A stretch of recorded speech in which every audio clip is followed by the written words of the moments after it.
Jaipur hit me with a blast of color and sound. Rickshaws zipped through the streets, vendors called out their wares, the buildings glowed a soft pink. It was like stepping into another world.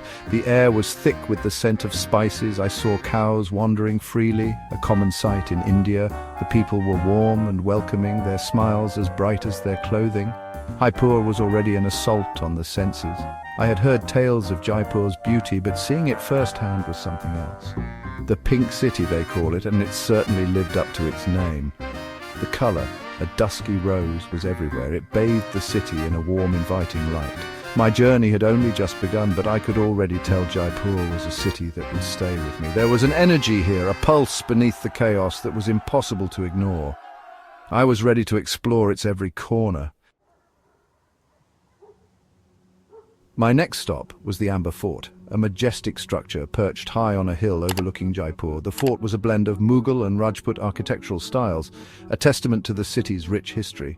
I rode an elephant up the steep path, a truly royal experience. Inside the fort, I wandered through courtyards and palaces. Intricate carvings adorned the walls, each telling a story.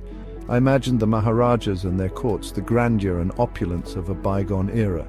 The fort offered breathtaking views of the city below, a sea of pink stretching as far as the eye could see.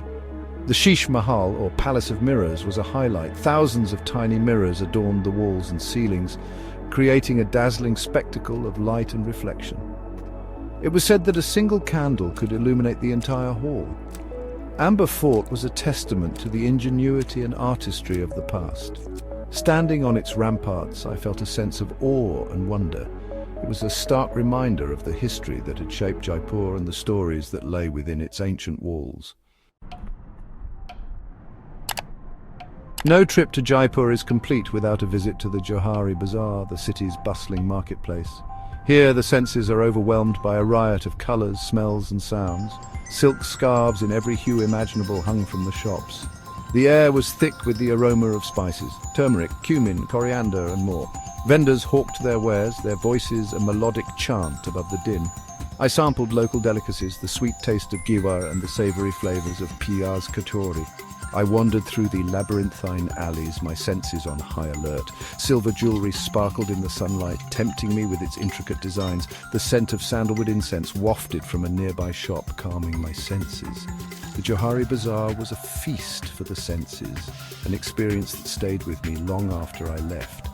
It was a place where I could lose myself in the sights, smells and sounds of Jaipur's vibrant culture. As my day in Jaipur drew to a close, I found myself at Nahargarh Fort, another impressive structure perched on the Aravalli Hills.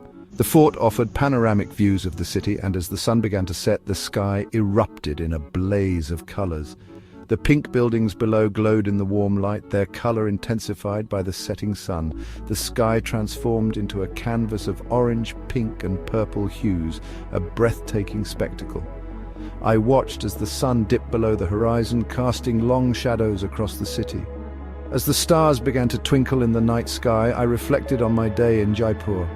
From the grandeur of Amber Fort to the sensory overload of Johari Bazaar, Jaipur had captivated me. It was a city of contrasts, where ancient traditions met modern life and where chaos and beauty coexisted in perfect harmony. Jaipur had left an indelible mark on my soul, and as I stood there watching the city lights twinkle below, I knew I would carry its magic with me long after I had left.